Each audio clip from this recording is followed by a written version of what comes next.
Hello दोस्तों, स्वागत है आपका science with Ajit sir YouTube channel पर। अपने पढ़ रहे हैं सर्कुलेटरी सिस्टम और अपने इससे लास्ट वीडियो में पढ़ चुके हैं रुधिर स्पंदन के बारे में। आई होप दोस्तों वो टॉपिक आपको समझ आ गया होगा। इस वीडियो में अपने पढ़ेंगे ब्लड ग्रुप के बारे में कंप्लीट डिटेल। तो चलते हैं दोस्तों ब्लड ग्रुप की ओर।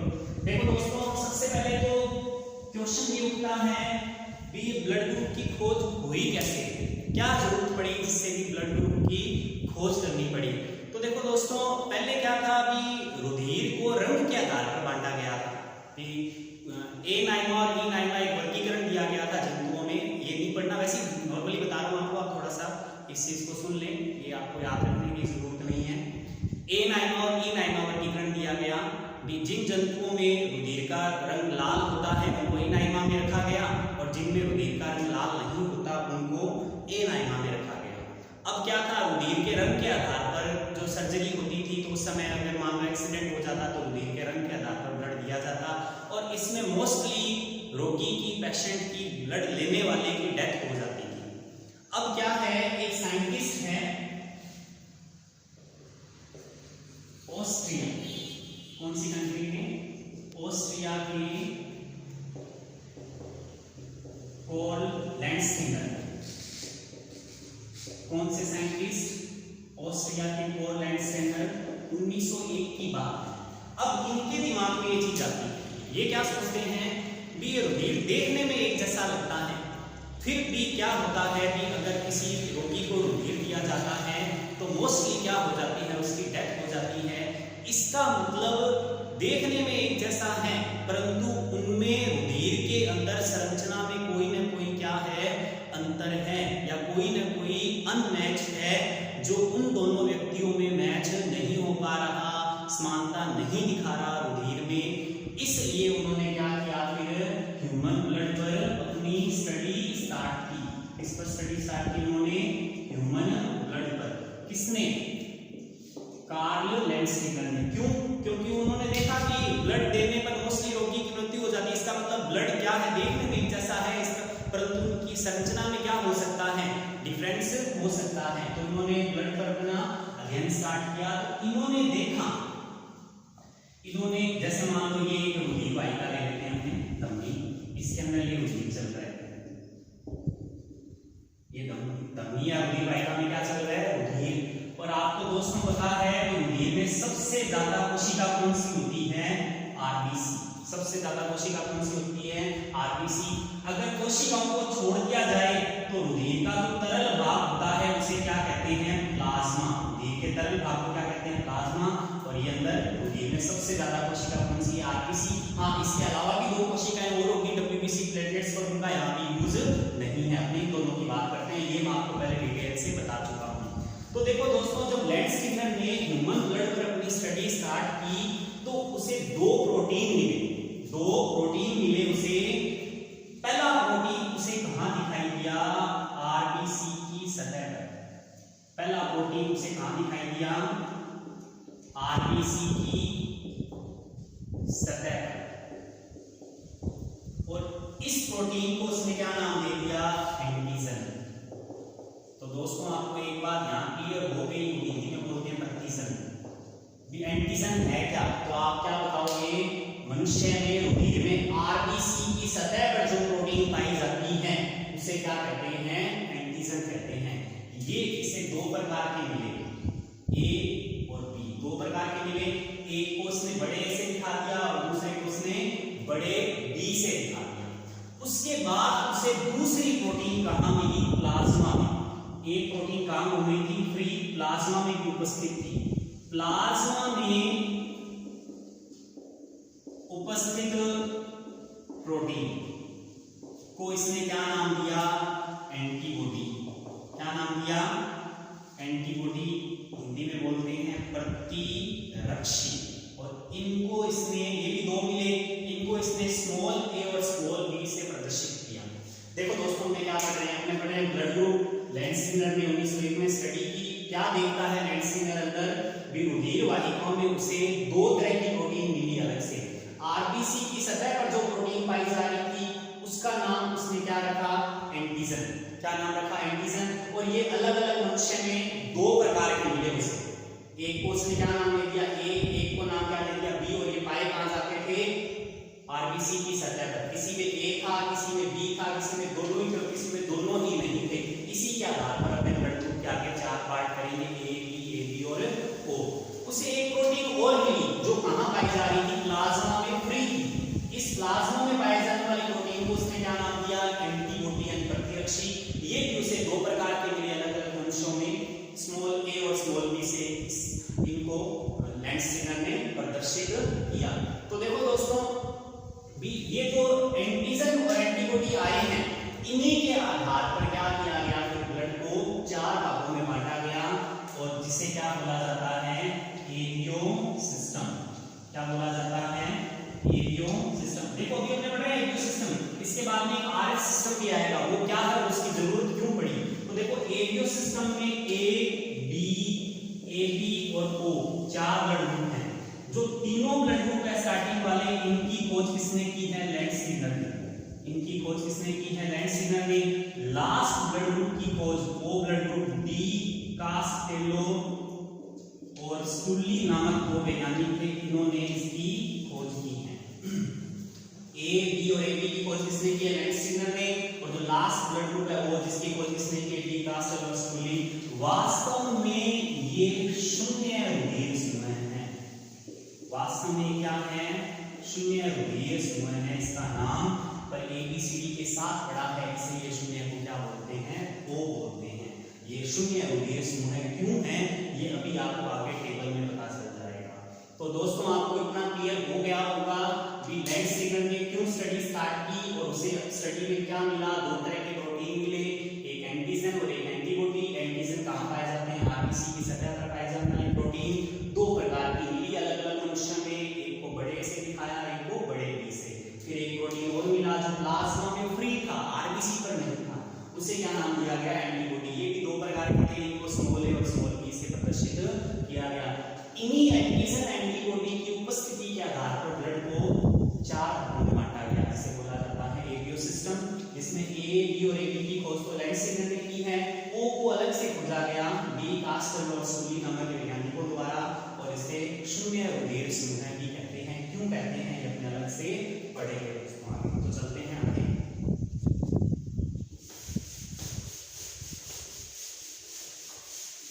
देखो दोस्तों इसको याद रखने में अगर आप दो बातें ध्यान रखते हो तो पूरा ब्लड ग्रुप आपको याद रहेगा। आपको ये रखने की भी जरूरत नहीं है, कौन किसको दे सकता है, किससे ले सकता है, इसको बस एक इजी सी लाइन से याद रखना है।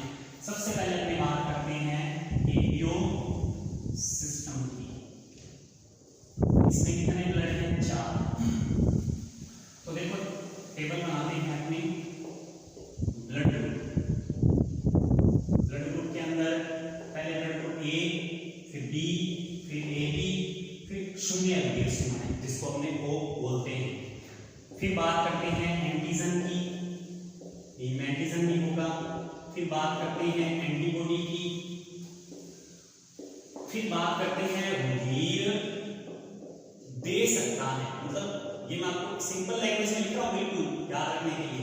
रुधिर दे सकता है मतलब किससे रुधिर दे सकता है, रुधिर ले सकता है मतलब किससे रुधिर ले सकता है, किससे रुधिर ले सकता है, किससे रुधिर ले सकता है। तो यहाँ ये टेबल से पूरा ब्लड ग्रुप आपको क्लियर हो जाएगा। अब ये टेबल याद कैसे रहेगी वो देखो दोस्तों। तो मैं कुछ एक ट्रिक लिख रहा हूं, पहली जो ट्रिक आ रही है इसके अंदर की, जिससे याद रहेगा। आप एक लाइन याद रखो, जैसा ब्लड ग्रुप वैसा एंटीजन, जैसा ब्लड ग्रुप वैसा ही एंटीजन। तो देखो ए ब्लड ग्रुप है तो एंटीजन भी क्या होगा, ए होगा। बी ब्लड ग्रुप है तो एंटीजन भी क्या होगा, बी होगा। ए बी ब्लड ग्रुप है तो एंटीजन भी क्या होंगे, ए और बी दोनों ही होंगे, दोनों है ना। अब देखो ये शून्य है, शून्य क्यों है यहां से पता चल जाएगा, शून्य ब्लड ग्रुप है इसका मतलब कोई भी एंटीजन नहीं होगा। तो आपको एंटीजन क्लियर हो गए होंगे दोस्तों। पहले क्या लाइन याद रखनी है, जैसा ब्लड ग्रुप वैसा ही, जैसा ब्लड ग्रुप वैसा ही एंटीजन। तो कैसे देखो A blood group A antigen, antigen तो आपको पता हो कैपिटल लेटर से प्रदर्शित किया गया था लेक्सिनर द्वारा। ए ब्लड ग्रुप तो A antigen, B blood group तो बी एंटीजन, ए बी इसका मतलब दोनों, और ये भाई साहब शून्य रुधिर समूह हैं। क्यों? क्योंकि इनमें कोई भी तरह का एंटीजन नहीं पाया जाता है, इसलिए इसको शून्य। हाँ, ए बी सी डी के साथ में है इसलिए वो बोलते हैं। अब बात करते हैं एंटीबॉडी की। एंटीबॉडी हमेशा किसके अगेंस्ट बनते हैं? एंटीजन के अगेंस्ट बनते हैं, उसको नष्ट करने के अगेंस्ट बनते हैं। एंटीबॉडी हमेशा एंटीजन के क्या बनते हैं? अगेंस्ट। कैसे अगेंस्ट का देखो कैसे।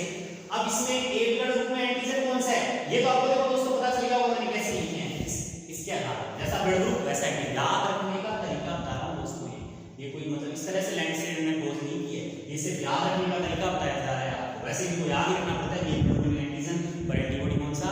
बी। अब देखो कैसे याद आएगा कि जैसा ब्लड ग्रुप वैसा एंटीजन, तो इनको रटने की जरूरत नहीं है, अपने आप ये है, ये होगा, बी है तो बी, ए बी है तो ए बी, जीरो तो जीरो। अब बात करते हैं एंटीबॉडी की। एंटीबॉडी हमेशा एंटीजन का उल्टा होता है, अगेंस्ट बनते हैं। तो देखो ए ब्लड ग्रुप में ए एंटीजन है तो एंटीबॉडी कौन सा होगा? ए या बी? उल्टा करना है तो ए का तो हो ही नहीं सकता, तो क्या होगा? बी। और आपको दोस्तों ये पता है कि एंटीबॉडी को स्मॉल लेटर से प्रदर्शित किया जाता है। तो दोस्तों आपको ये तरीका पसंद आया होगा कि किस तरह से करना है। ब्लड ग्रुप ए है तो एंटीजन ए होगा और एंटीबॉडी इसका उल्टा, ए का उल्टा क्या है? बी। मतलब यहाँ दो ही तो है चीजें, ए और बी, तो उल्टा ए का बी और बी का उल्टा ए करेंगे। वैसे कोई जरूरी नहीं है ए का उल्टा बी होता है, यहाँ अपने पास वही है ए और बी, इसलिए अपने ये उल्टे वाला सिस्टम यहाँ लेके चलते हैं। तो ए एंटीजन है तो इसका उल्टा एंटीबॉडी कौन सा होगा? बी। और यहाँ पर एंटीबॉडी को स्मॉल लेटर से प्रदर्शित किया जाता है। फिर अगर बी एंटीजन है तो एंटीबॉडी कौन सा होगा? ए, और उसको स्मॉल लेटर से प्रदर्शित किया जाता है। ये दोनों तो इस तरीके से याद रहेंगे। आई होप दोस्तों ए ब्लड ग्रुप और बी ब्लड ग्रुप में एंटीजन एंटीबॉडी याद रखने कैसे हैं पता चल गया होगा आपको। अब बात करते हैं बी की। अब इसमें इस यहाँ तरीका थोड़ा अलग है, देखो कैसे याद रखना है। इसमें दोनों एंटीजन है तो एंटीबॉडी दोनों ही नहीं, दोनों एंटीजन है तो एंटीबॉडी दोनों ही नहीं होंगे, दोनों ही एंटीजन नहीं है तो दोनों ही एंटीबॉडी होंगे। इस तरीके से आप इसे आसानी से याद रख सकते हो, रटने की जरूरत नहीं है। एंटीजन कैसे याद आएंगे? जैसा ब्लड ग्रुप वैसा एंटीजन, ए है तो ए, बी है तो बी, ए बी है तो ए और बी, जीरो है तो जीरो। एंटीबॉडी उल्टा होगा, ए है तो बी, बी है तो ए। अब दोनों ही है तो दोनों ही नहीं होंगे, दोनों ही नहीं है तो दोनों ही होंगे। ये है एंटीजन और एंटीबॉडी। अगर आपको ये चीज समझ आ गई तो आप ब्लड ग्रुप को आसानी से सोल्व कर सकते हो। आप ये बता सकते हो कि कौन सा ब्लड किसे दिया जा सकता है और किससे लिया जा सकता है, कैसे। उसके लिए आपको दोस्तों एक चीज ध्यान रखनी है, देने वाले का जो ब्लड डोनेट करता है उसका हमेशा क्या देखना है? एंटीजन। लेने वाले का क्या देखना है? एंटीबॉडी। ये दोनों सेम नहीं होने चाहिए, दोनों क्या होने चाहिए? दोनों सेम नहीं होने चाहिए। अगर ये दोनों सेम हो गए, एंटीजन एंटीबॉडी दोनों सेम हो गए, देने वाले का क्या देखना है? हमेशा एंटीजन, और लेने वाले का हमेशा क्या देखना है? एंटीबॉडी। और दोनों क्या नहीं होने चाहिए? सेम नहीं होने चाहिए। अगर ये दोनों सेम हो जाते हैं तो रुधिर वाहिकाओं में ब्लड के गुच्छे बन जाएंगे, अंदर जगह जगह गांठें बन जाएगी, जिससे व्यक्ति की क्या हो जाएगी? लगभग 15-16 मिनट के अंदर अंदर ही व्यक्ति की क्या हो जाती है? मृत्यु हो जाती है। तो देखो दोस्तों ये कुछ एक ट्रिक्स मान लो या बेसिक बातें मान लो जिससे आप इसको याद रख सकते हो। अब देखो इसके आधार पर कैसे कंफर्म होगा?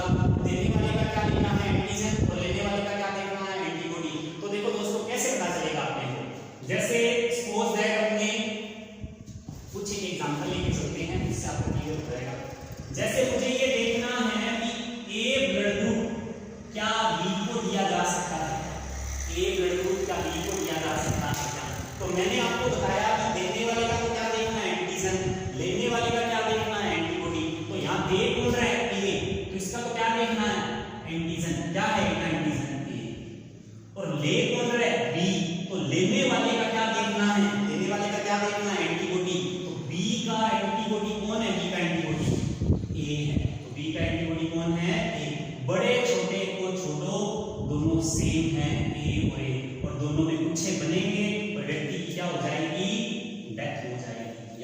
ए बी को नहीं दे सकते हैं।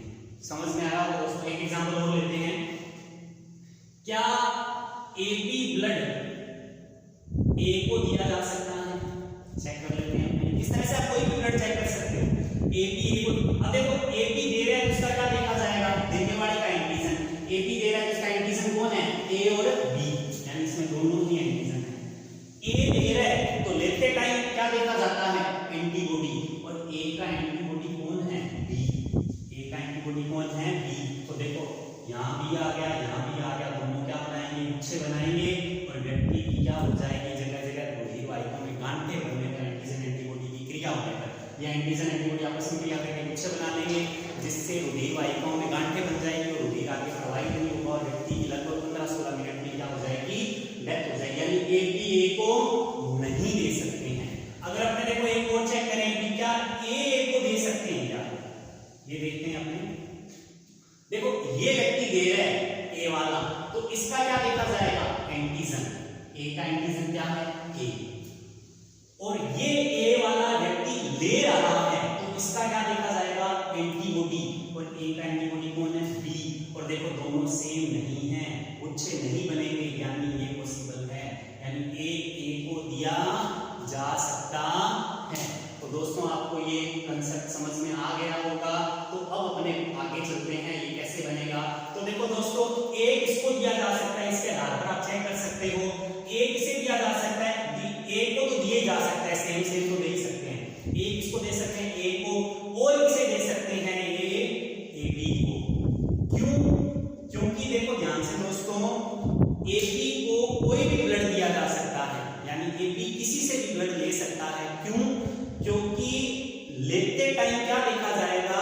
एंटीबॉडी, और ए बी भाई साहब में कोई भी एंटीबॉडी है ही नहीं। तो जब इसमें मैं कोई भी तरह का ब्लड डाल दूं, यानी देते टाइम एंटीजन है, तो मैं कोई भी एंटीजन इसमें डाल दूं, सामने एंटीबॉडी है ही नहीं ए बी में, तो उन एंटीजन का विरोध कौन करेगा? उनसे गुच्छे कौन बनाएगा?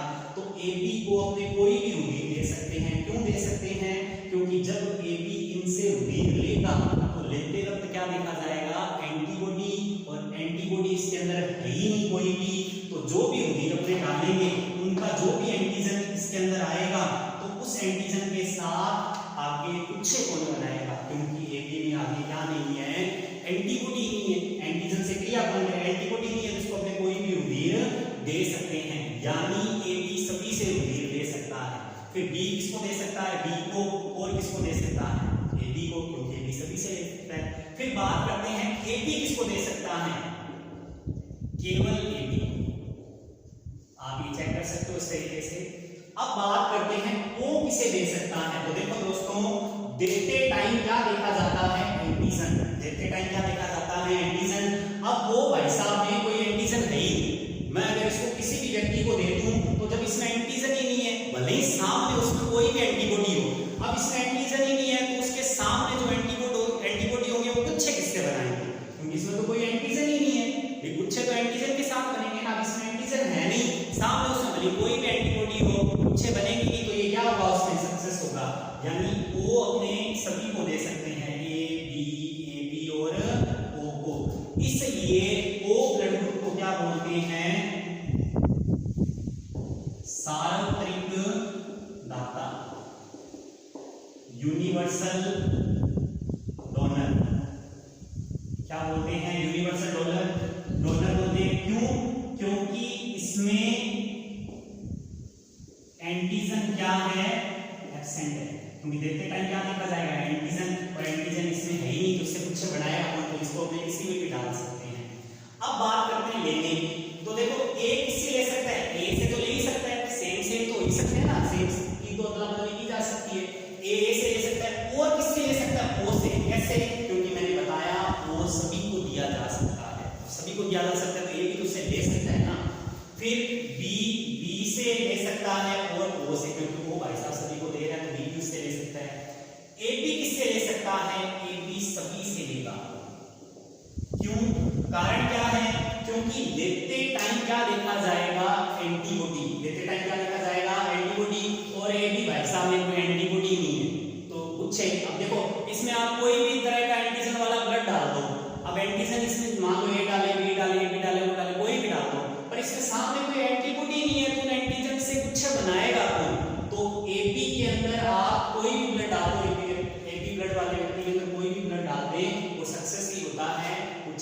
होते, डेथ नहीं होती। क्यों? क्योंकि सामने एंटीबॉडी ही नहीं है, गुच्छे किससे बनेंगे? तो आपको ध्यान रखना है कि एपी ब्लड ग्रुप को क्या बोलते हैं? सार्वत्रिक ग्राही, यूनिवर्सल एक्सेप्टर, ये ध्यान रखना है दोस्तों। अब बात करते हैं ओ की। ओ किससे ले सकता है? केवल ओ से। ओ किससे ले सकता है? केवल ओ से। अब देखो कोई भी ब्लड अगर आपको चेक करना हो, ये किससे ले सकता है, किसको ले सकता है, तरीका मैंने ऊपर बताया है, इससे आप चेक कर सकते हो। देने वाले का एंटीजन देखना है, लेने वाले का एंटीबॉडी देखना है। अगर दोनों सेम हो गए तो गुच्छे बनेंगे और व्यक्ति की डेथ हो जाएगी, यानी वो पॉसिबल नहीं है। अगर वो सेम नहीं हुए तो क्या होगा? ब्लड में इसको दे सकते हैं, यानी वो आगे पॉसिबल होगा, डेथ नहीं होगी। तो ये है दोस्तों एपीओ सिस्टम में ना चाहो ब्लड ग्रुप, और वो इसको दे सकते हैं, इससे ले सकते हैं। उसके बाद में देखो एक चीज और बताता हूं देखो दोस्तों आपको, मानव जनसंख्या में, अगर मानव जनसंख्या में अपनी बात करें तो देखो ओ ए बी ए पी, ये सबसे ज्यादा 45% पाया जाता है, ये 41%, ये है 10%। तो देखो कितना बचा दोस्तों? लगभग 4 बच गया होगा, ये 4%। ये देखो मानव जनसंख्या में सबसे ज्यादा वो है, फिर ए है, फिर बी है, फिर ये भी है। ये मैं पूरे वर्ल्ड की बात कर रहा हूँ। मानव जनसंख्या के अंदर सबसे ज्यादा ब्लड कौन सा है? वो है, फिर ए है, फिर बी है, फिर ए बी है। हाँ, आपने नेगेटिव पॉजिटिव इंडिया के परिक्षेत्र में अलग से देखेंगे यहाँ कौन है, कौन पॉजिटिव ज्यादा है, कौन सा पॉजिटिव ज्यादा है, कौन सा नेगेटिव कम है।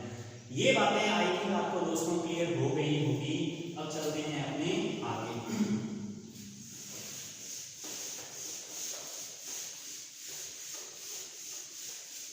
अब देखो दोस्तों लैंड स्कीनर ने क्या किया कि 4 ब्लड ग्रुप यानी एपीओ सिस्टम दे दिया, ए बी ए पी और ओ, यानी ए वाला ए को दे सकते हैं, बी वाला बी को दे सकते हैं, ओ क्या बता दिया गया? सार्वत्रिक दाता, जिसमें एंटीजन नहीं है, देते टाइम एंटीजन देखना है। अब जिसमें एंटीजन नहीं है वो सबको दे सकता है, देते टाइम क्या देखना है? एंटीबॉडी। अब एपी में एंटीबॉडी है ही नहीं, इसका मतलब सभी से ले सकता है, यानी वो क्या है? सार्वत्रिक ग्राही है।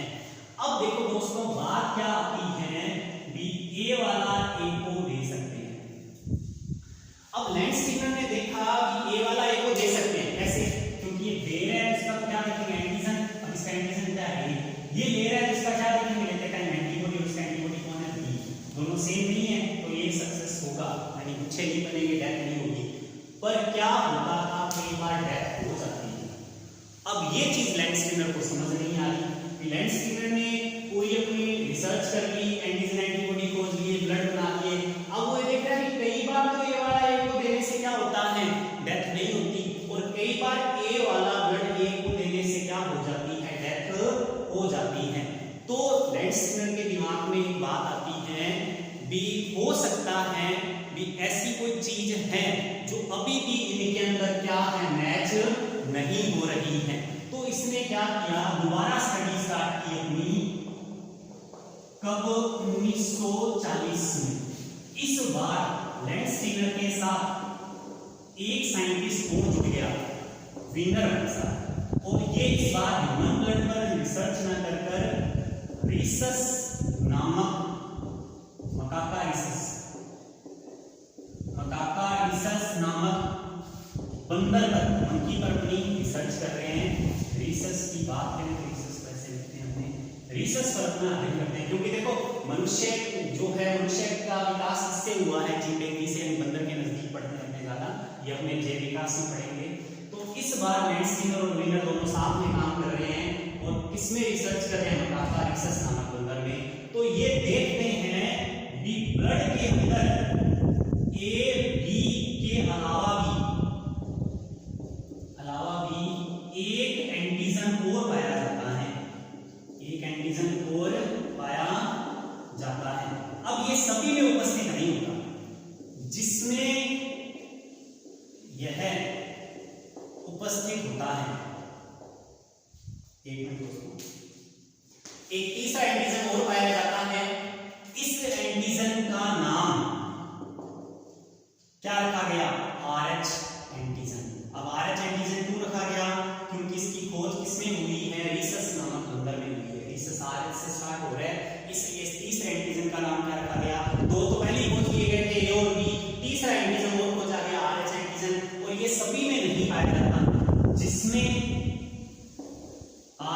एंटीजन उपस्थित होता है उसके ब्लड को बोलते हैं RH पॉजिटिव, और जिसमें RH एंटीजन अनुपस्थित होता है, एब्सेंट होता है, उसके ब्लड को बोलते हैं RH नेगेटिव। ध्यान रखना दोस्तों, ये तीसरा एंटीजन जो है वो सभी में नहीं पाया जाता, जिस व्यक्ति में यह पाया जाता है उसके ब्लड को बोलते हैं RH पॉजिटिव, और जिसमें ये नहीं पाया जाता उसके ब्लड को बोलते हैं RH नेगेटिव।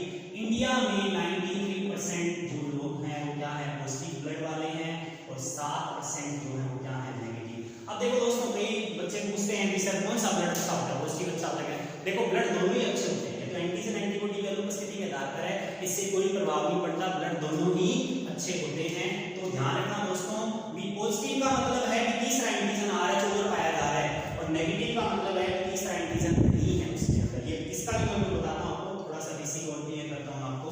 तो एक चीज क्लियर होगी दोस्तों, बी 1940 में क्यों किया इन्होंने दोबारा, क्योंकि उन्होंने देखा कि ए वाला ए को देने से भी कई बार क्या हो रही थी, डेथ हो रही थी। तो इनके दिमाग में आई कि कोई ऐसी चीज है जो बच रही है, जो उनके अंदर मैच नहीं हो रही है। तो इन्होंने इस बार किस पे स्टडी की, मकाका रिसर्च नामक बंदर पे अपनी स्टडी करते हैं, और इनको पता चलता है कि AB एंटीजन के अलावा एक एंटीजन और पाया जाता है, RH एंटीजन।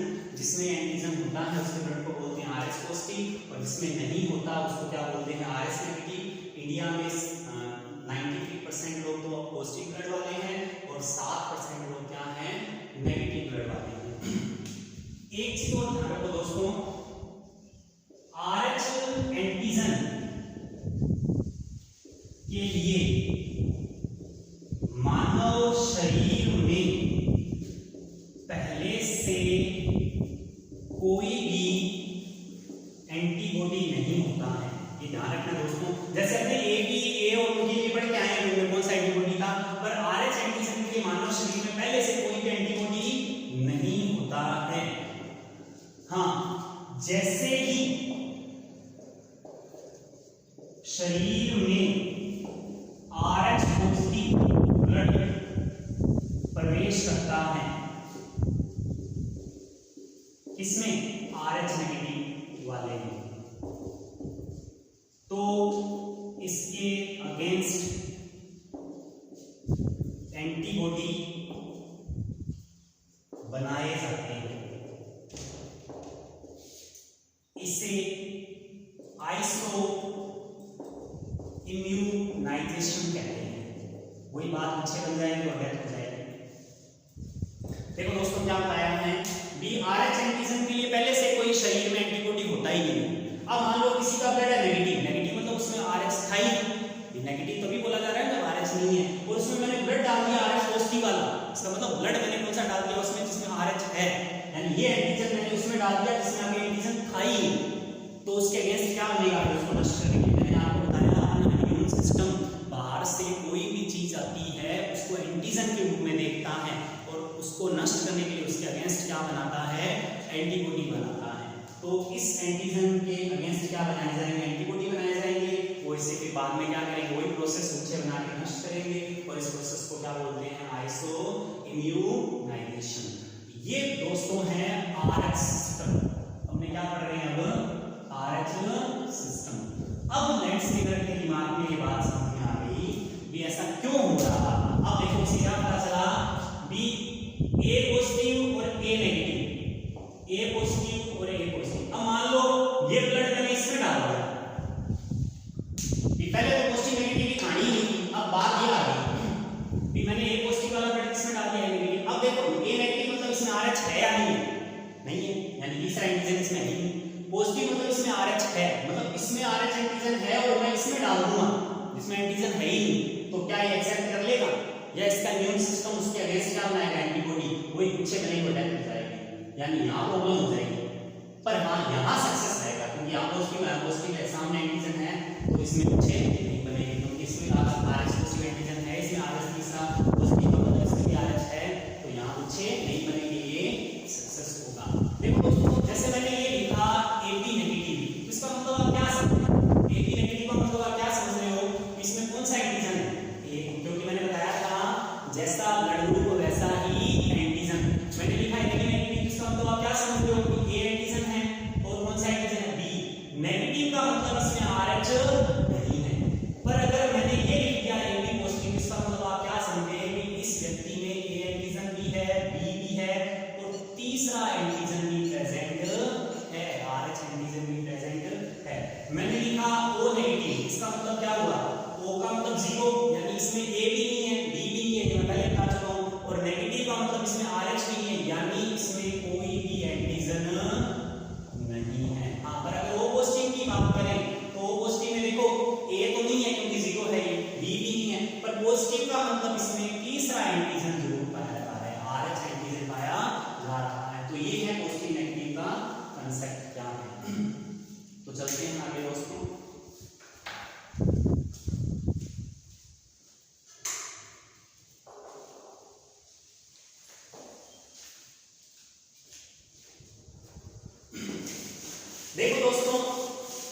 देते टाइम देखा जाएगा क्या एंटीजन, अब जिसमें एंटीजन नहीं है वो सभी को दे सकता है क्योंकि उसको कौन रोकेगा, तो उसमें एंटीजन ही नहीं है तो उसके अगेंस्ट पूछे कैसे बनेंगे। तो इनमें से सारा डाटा कौन होगा, O। पर अगर मैं ये क्वेश्चन आपको ऐसे दे दूं,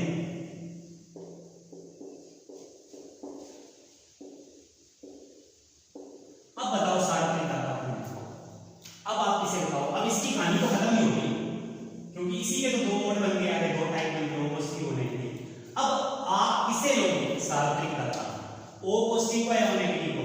देखो इसमें A एंटीजन तो नहीं है, B भी नहीं है, पर प्लस का मतलब इसमें RH एंटीजन प्रेजेंट है, इसका मतलब ये सभी को नहीं दिया जा सकता क्योंकि क्या पता सामने मैं जिसको दे रहा हूं उसमें RH हो ही ना, और इसमें RH है तो इस RH के अगेंस्ट वो क्या बना देगा, एंटीबॉडी बना के इसको नष्ट कर देगा। हाँ O नेगेटिव में न तो A है न B है, नेगेटिव का मतलब RH भी नहीं है, यानी इसमें कोई भी एंटीजन नहीं है, एंटीजन क्या है सारे ही एब्सेंट है, इसलिए O नेगेटिव को क्या बोला जा सकता है, सार्वत्रिक डाटा। एकदम सही लैंग्वेज तो देखो यही बनेगी। मेडिकल लाइन में आप अगर O पॉजिटिव है O को डायरेक्ट बोलते हो ये सार्वत्रिक डाटा है तो गलत है। अब जैसे मेरा ब्लड ग्रुप O पॉजिटिव है तो मैं सार्वत्रिक डाटा नहीं हूं, मैं सभी को ब्लड नहीं दे सकता, सबको ब्लड कौन दे सकता है, सिर्फ O नेगेटिव, यानी सार्वत्रिक डाटा कौन है, O नेगेटिव है, O नहीं बोल सकते। हाँ पर अगर ऑप्शन ये दिए हैं इस तरह से तो आप वो बोल सकते हो, और वैसे एग्जैक्ट क्या है एकदम सही कौन है, सार्वत्रिक डाटा O नेगेटिव है। और सार्वत्रिक ग्राही कौन है, अब सार्वत्रिक ग्राही में आप एक पॉजिटिव बोल दो या AB नेगेटिव बोल दो, ये दोनों ही सार्वत्रिक ग्राही हैं। क्यों, क्योंकि ग्राही यानी लेते टाइम, लेने वाला होता है ग्राही, लेते टाइम क्या देखा जाएगा, एंटीबॉडी। अब मैं AB पॉजिटिव बोल दूं AB नेगेटिव बोल दूं, इन दोनों में ही क्या नहीं था, एंटीबॉडी। AB में कोई एंटीबॉडी होता ही नहीं, अब AB पॉजिटिव ले लें AB नेगेटिव ले लें, एंटीबॉडी तो होगा ही नहीं ना। अब एंटीबॉडी नहीं होगा तो किसी से भी ब्लड ले सकते हैं, तो AB पॉजिटिव और AB नेगेटिव दोनों ही क्या है, सार्वत्रिक ग्राही है। तो ये छोटा सा एक बेसिक कांसेप्ट था। इसके बाद देखो दोस्तों आरएस से जुड़ी हुई एक समस्या होती है, एक रोग होता है, वो अपने देखते हैं क्या प्रॉब्लम है इसमें। उस रोग का नाम है गर्भ रक्ताणु कोरकता, इंग्लिश में बोलते हैं ब्लास्टोसिस फिटेलस रोग, इंग्लिश में इसका नाम है, ध्यान रखना दोस्तों। ये रोग है क्या कहता है ये रोग, ये कहता है भी अगर RH पॉजिटिव ब्लड वाले पुरुष यानी मेल का विवाह किससे कर दिया जाए, RH नेगेटिव स्त्री से कर दिया जाए। कंडीशन है ध्यान रखना, इसी कंडीशन में होता है दोस्तों, और किसी कंडीशन में नहीं होता। RH पॉजिटिव पुरुष का विवाह किससे कर दिया जाए, RH नेगेटिव स्त्री से कर दिया जाए, और इनकी पहली संतति क्या हो, RH पॉजिटिव ब्लड वाली हो। अगर पहली संतति RH पॉजिटिव है तो ही, अगर प्रथम संतति जो फर्स्ट बेबी है इनका वो क्या है, RH पॉजिटिव है। अब देखो दोस्तों मदर की बॉडी में है बेबी, अब इसके अंदर क्या है, RH नेगेटिव का मतलब इसमें एंटीजन है ही नहीं तीसरा RH, पर यहाँ तो RH पॉजिटिव मतलब बच्चे में जो ब्लड बन रहा है उसके अंदर तीसरा एंटीजन है। अब क्या होगा आपको पता हो, मदर और जो बेबी है वो दोनों एक पाइप होती है जिसे बोलते हैं जरायु नाभिनाल प्लेसेंटा, कई नाम हैं, उस पाइप के थ्रू क्या होते हैं, दोनों जुड़े होते हैं जिससे बच्चे को पोषण मिलता है। अब क्या होगा, इनमें से किसका इम्यून सिस्टम ज्यादा स्ट्रॉन्ग है, देखो बच्चे का तो इम्यून सिस्टम बन रहा है, बच्चे का तो बने ही नहीं है, पर मदर का इम्यून सिस्टम क्या है, डेवलप है। तो मदर का इम्यून सिस्टम क्या करेगा, जैसे ही इसका ब्लड उसमें जाएगा बच्चे का, तो इस एंटीजन के अगेंस्ट मदर का इम्यून सिस्टम क्या बनाएगा, एंटीबॉडी। तो देखो दोस्तों मदर का जो इम्यून सिस्टम है, इम्यून सिस्टम बेबी के RH एंटीजन के अगेंस्ट एंटीबॉडी बनाता है, एंटीबॉडी बनाता है जो फर्स्ट बेबी के टाइम के समय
कौन सी पाइप?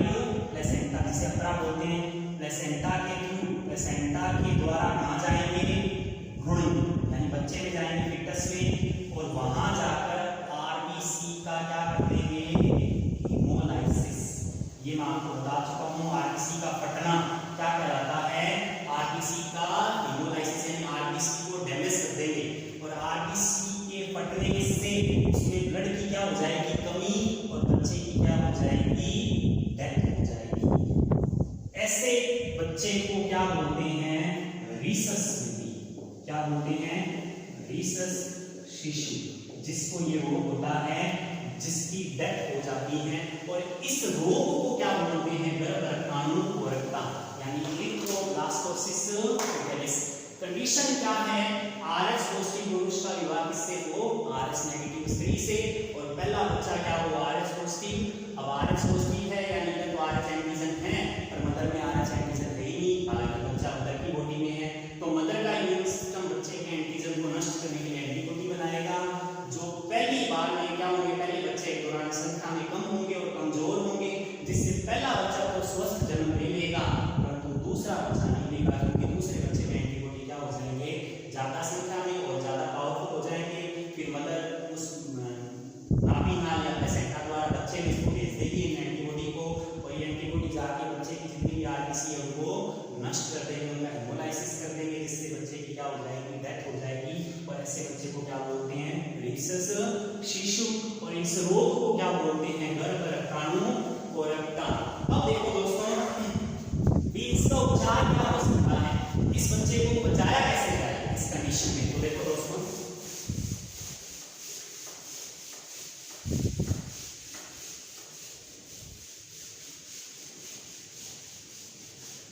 देखो इसके उपचार में कई चीजें हैं। पहली बात हमने बात करें उपचार की, पहली चीज है प्रथम आरएच पॉजिटिव शिशु के जन्म के बाद मदर को एंटी डी या आईजीजी या आरएचडी नामक इंजेक्शन लगाया। ये इंजेक्शन लगेगा पहले बच्चे के जन्म के बाद में। ये क्या करेगा? मदर के एंटीबॉडी जितने भी बनाए गए हैं शरीर में बच्चे के एंटीजन को नष्ट करने के लिए, जो दूसरे बच्चे को प्रॉब्लम क्रिएट कर सकते हैं, मदर के एंटीबॉडी को क्या कर देगा? नष्ट कर देगा, जिससे दूसरे बच्चे पर कोई रिस्क नहीं रहेगा। दूसरी चीज, दूसरा है द्वितीय आरएच पॉजिटिव शिशु के जन्म से 72 घंटे पूर्व, यानी प्रसव के 72 घंटे पूर्व आरएच डी या एंटी डी या आरएच प्रति अपूरण नामक इंजेक्शन लगाया जाए। ये भी एंटीबॉडी को क्या कर देगा? डीएक्टिवेट कर देगा, जिससे दूसरे बच्चे पर प्रभाव नहीं पड़ेगा। तीसरी कंडीशन है कि अगर बच्चा जन्म ही ले लेता है तो बच्चे के संपूर्ण रुधिर को स्वस्थ व्यक्ति के रुधिर से प्रतिस्थापित किया जाए। मतलब बच्चे का पूरा रुधिर निकाल के और उसमें स्वस्थ व्यक्ति का रुधिर, मतलब जो भी बच्चे का ब्लड है वो डाला जाए। ए नेगेटिव हो, जो भी बच्चे का, सॉरी ए नेगेटिव हो ही नहीं सकता, पॉजिटिव की बात हो रही है। ए पॉजिटिव है या बी पॉजिटिव है या बी पॉजिटिव है, जो भी बच्चे का रुधिर है वो एक स्वस्थ व्यक्ति से रुधिर लेकर बच्चे में डाला जाए। ये उपचार है इस बच्चे को जानने के। कुछ बेसिक सी बातें हैं दोस्तों, एक चीज ध्यान रखना, रीसस शिशु समय पूर्व जन्म लेते हैं, समय पूर्व जन्म लेते हैं, यानी 9 महीने 10 दिन का टाइम नहीं होता है, ये इस टाइम से पहले जन्म ले लेते हैं। दूसरी बात, रीसस शिशु में एक को आपको एनीमिया दिखाई देगा, एक आपको कौन सा रोग दिखाई देगा? पीलिया रोग उत्पन्न होते हैं। देखो कैसे दोस्तों, ये मैं आपको पहले समझा भी चुका हूं। एनीमिया तो इसलिए, एनीमिया क्या है? आरबीसी की कमी यानी ब्लड की कमी। अब अब देखो बच्चे की आरबीसी को नष्ट किया जा रहा है तो अपने आप ही आरबीसी कम हो जाएगी, ब्लड कम हो जाएगा, एनीमिया तो हो ही गया। पीलिया क्यों हो रहा है? मैंने ये दोस्तों बताया था आपको आरबीसी के अपघटन में कि जब आरबीसी को तोड़ा जाता है तो आरबीसी में दो वर्णक बनते हैं, बिलरुबिन और बिलवर्टिन, जो कि पित्त वर्णक हैं, जिनको शरीर से बाहर कौन निकलवाता है? लीवर। अब देखो बच्चे की सारी आरबीसी को नष्ट किया जा रहा है तो उन वर्णकों की मात्रा शरीर में क्या बनेगी? आरबीसी नष्ट होते टाइम नहीं बनते हैं तो आरबीसी नष्ट होते ही जो वर्णक हैं बच्चे में कम बनेंगे या ज्यादा बनेंगे? ज्यादा बनेंगे। इतने बनेंगे कि लीवर भी उनको एक साथ शरीर से बाहर निकलवा नहीं पाएगा, तो एक शरीर में रुकने लग जाएंगे और लंबे टाइम तक रुकने पर क्या होगा? त्वचा में, नाखूनों में, आंखों में रुकेंगे, जिससे इनका रंग पीला होने लग जाएगा, जो आप सभी जानते हैं कौन सा रोग है? पीलिया यानी जॉन्डिस। तो ये है दोस्तों ब्लड ग्रुप के बारे में बेसिक सी बातें। हाँ, इसके जेनेटिक्स कुछ क्वेश्चंस आते हैं भी, जैसे बच्चा किसका होगा या उसकी मैं अलग से वीडियो बनाऊंगा, क्योंकि उसमें हमने कुछ क्वेश्चन लेंगे, मैं 3-4 क्वेश्चन आपको सोल्व करवाऊंगा, जिससे कि आप अच्छे से सीख जाएंगे और अच्छे से समझ